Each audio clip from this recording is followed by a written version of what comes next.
Yo, what's good, Heritage? Max and Brady, locked in and loaded for yet another edition of the 5-Star News. We're definitely ready to go today, Max. And we'll get things moving with our announcement segment we call What's Up Heritage. And today it's Kieran Freed with the school announcements and Isaac Delk with a quick weather forecast. Take it away, guys. Welcome back to What's Up Heritage. Now let's get on to some Friday announcements.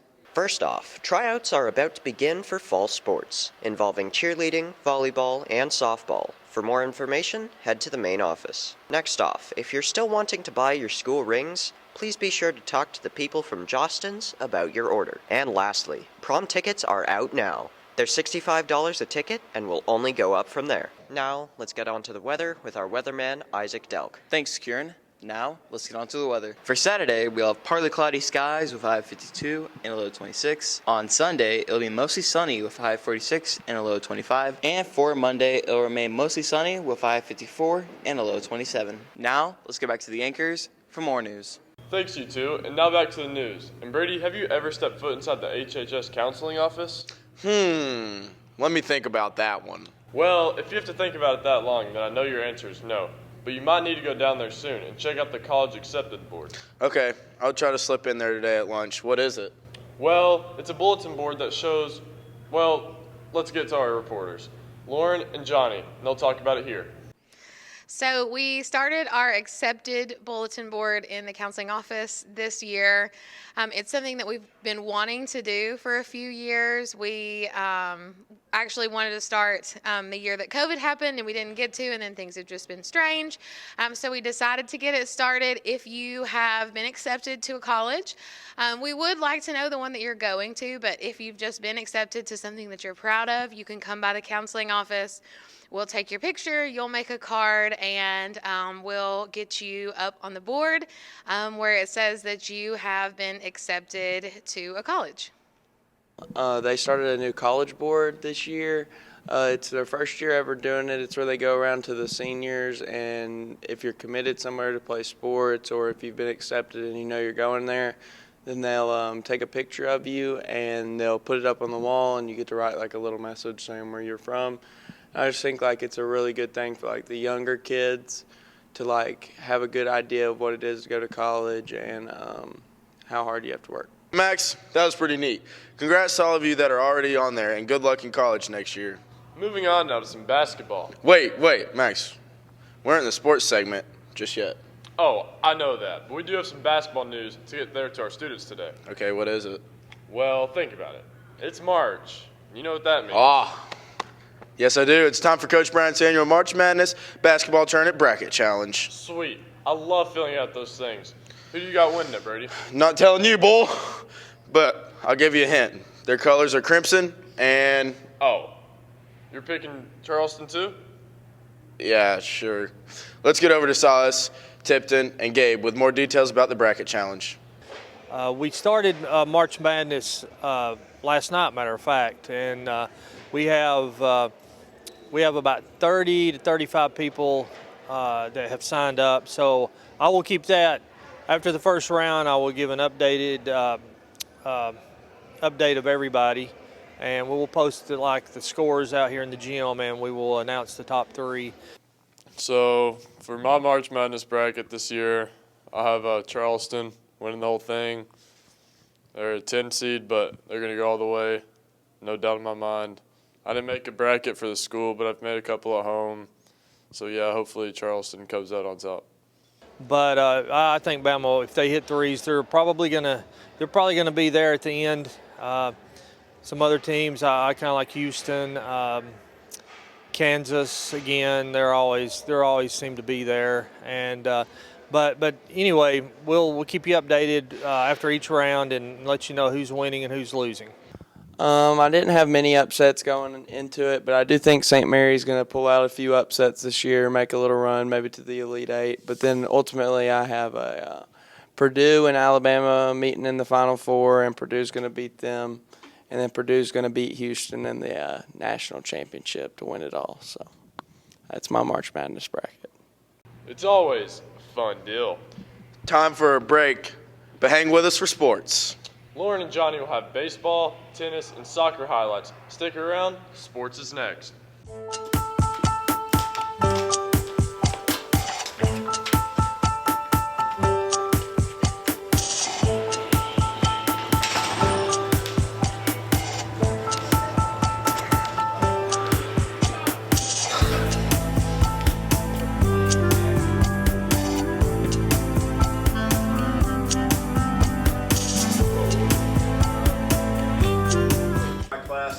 deadline for the project is going to be Friday. So you got about 2 more days to get it completed. I'm going to step out of the room real quick. I'm going to be back in about 5 minutes. Go ahead and get to work on your project.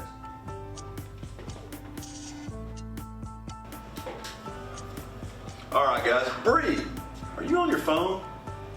Let's get that up and get to the office.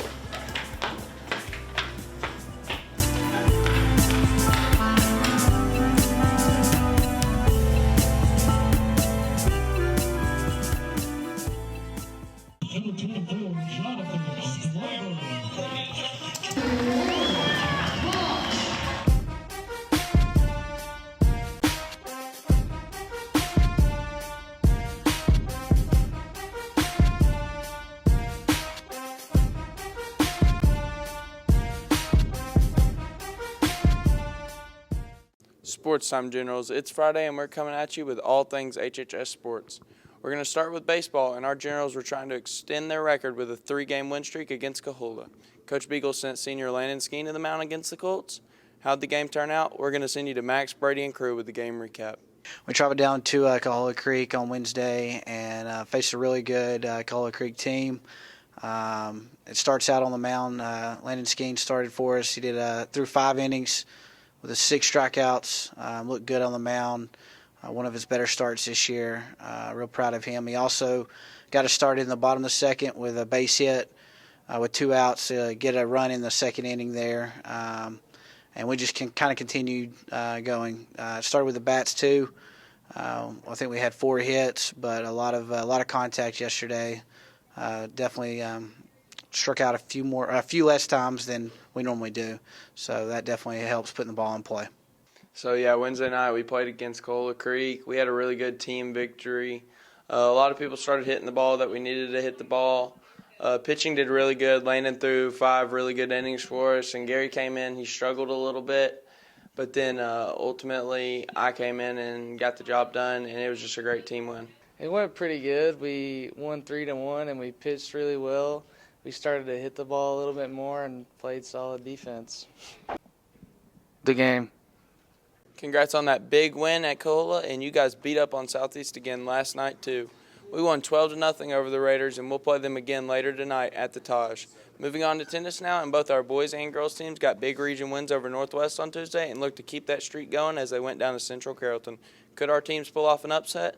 Here's Coach Green with the match recap. The boys tennis team traveled way down to Carrollton, Georgia on Thursday night to take on Central Carrollton, and we knew heading down there it was going to be a really tough match. Central won the regular season title last year and had everybody back, I think, but like one player.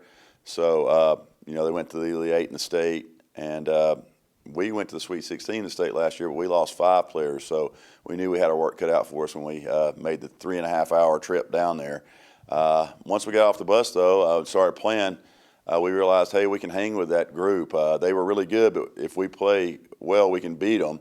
Unfortunately, yesterday they won a couple of close matches that gave them a 4-1 win. But I was pleasantly surprised by the way our guys hung in and fought with them. And I think if we get another opportunity to play them in the region tournament, we can turn a couple of those close matches in our favor and maybe get out of there with a win against them. But just to kind of wrap up how the match played, the number 1 doubles team of Jed and Kevin Yang went on first, and they really played well. They were up 5-3 in the first set.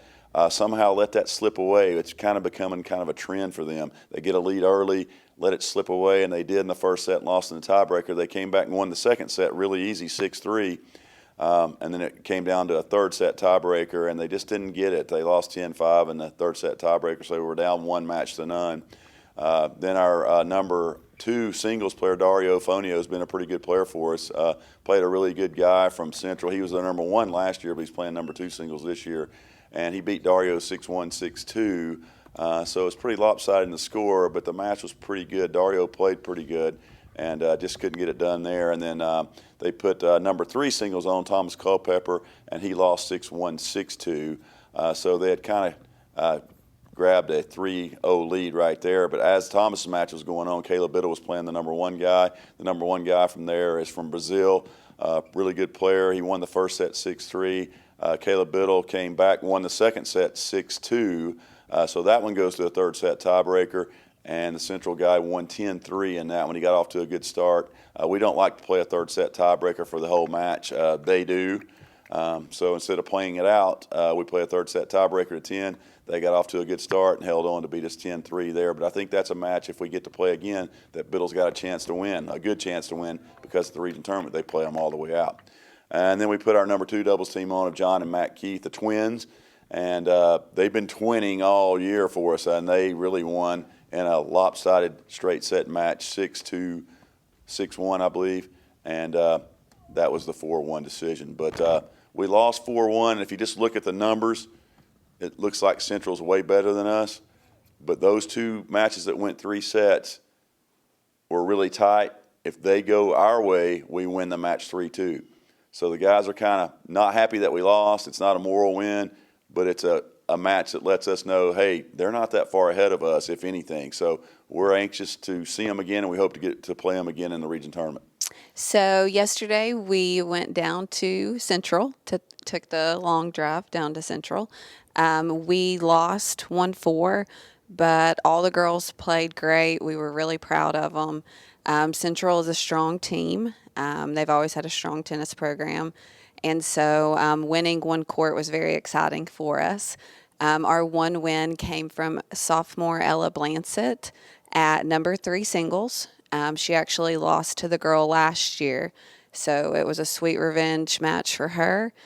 She won in 3 sets, the third set being a 10-point tiebreaker. She won that 12-10, but all the girls played really great. We had a great time team bonding, eating afterwards, and hanging out. And hopefully we can just get better and better and one day beat them. Tough losses for both teams, but we'll look back to get on the winning track next week against North Murray. Now to soccer, and Coach Terry's ladies were in action Wednesday night this week as they went down to tangle with the always tough Dalton Catamounts. This matchup is a non-region match, but looked to be a good test for our ladies before getting into region play. How did the girls fare? Here's Gabe, Tipton, and Silas with the match recap. So Wednesday we went down to Dalton to play the Dalton girls, who are always strong. They're really good this year. They're ranked in the top 10 in their classification. So a big matchup for us. We haven't beat Dalton in a while. It's been several years. We tied them a couple times, but we're able to get a big win, 5-4. We're up 2-0 at half, and Dalton quickly tied it up at the start of the second half there. So girls showed a lot of perseverance and resilience, kind of hanging in there and came back. It wasn't a perfect match by any means, and we made some mistakes, and Dalton made us pay for them, but really proud of the effort overall. We've got to fix some things, obviously, going forward, but it's a big win over a good team, so can't complain too much about it, and looking forward to moving forward as we head towards state. I think we played great. I'm really proud of our defense line. Midfield played me really good balls that I could score. They're a really good team compared to the score last year. It was 1-1, so 5-4 is a big step forward to a very competitive team. Thanks for sports, you two. And now let's hop straight into some entertainment. And we'll start with our favorite twins, Ethan and Ian Gonzalez, with their segment called Twinning Him. Roll it, guys. I'm Ian Gonzalez. And I'm Tate Thomas. And today we're talking about Frank Ocean. I see him both sides like Chanel. Seeing both sides like Chanel. So my name's Ethan Gonzalez. I really like Frank Ocean. It feels like anytime I'm down or something, I could just listen to him and it makes me feel better. He's probably like my number 3 most listened to artist underneath Ken Carson and Kanye West. But something about him, he used to write songs for people before he released his first album. And so he already had connections to people like maybe Beyonce or Kanye or stuff like that. And then another thing about him is that he hasn't released an album since like 2015. Who am I with? Ian Gonzalez. And what do you think about Frank Ocean? Frank Ocean goes hard, but in a soft way, you know what I'm saying? What is your favorite song from Frank Ocean? Pyramids. Gotta be top 10 songs of my lifetime, for real. Can you sing it for me? No, I can't. Please? Please? Sing it with me. A little bit. Cleopatra, then your lipstick. Cleopatra, then your 6-inch heels catch her. She's headed to the pyramid. She's working on the pyramid tonight. I honestly don't even like Frank Ocean like that. I feel like I know a couple of his songs. They're kind of hard not to know. Everyone knows them. But I don't really like his sound or understand what he's talking about ever. Yeah, we're going to Perry. Me and Coach Terry walking up the stairs to overlook Perry. Yeah, Paris, Eiffel Tower. Yeah, I feel awful after I showered. Yeah. I guess I just see both sides like Chanel, and I don't really think it's all that great. And finally, to our last segment of the show, and this one comes from our producers of Make Life Better But Worse. Oh, those guys. What do they have this week? Let's find out. Hit it, guys.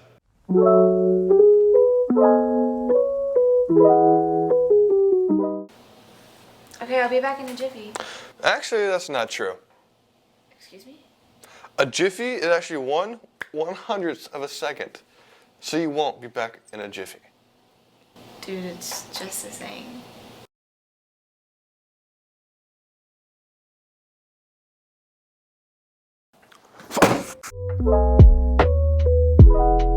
Okay, so how you use a toothbrush, basically you like wet the bristles of the toothbrush, right?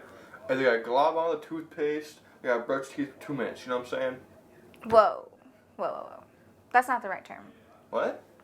A blob of toothpaste is called a nurdle, which would technically be the right term. That is the most useless, it's a glob, not a nurdle. So are you gonna... No, it's useless. And with that, it's weekend time. Well, it is for us. In what, 3 more blocks and another baseball game?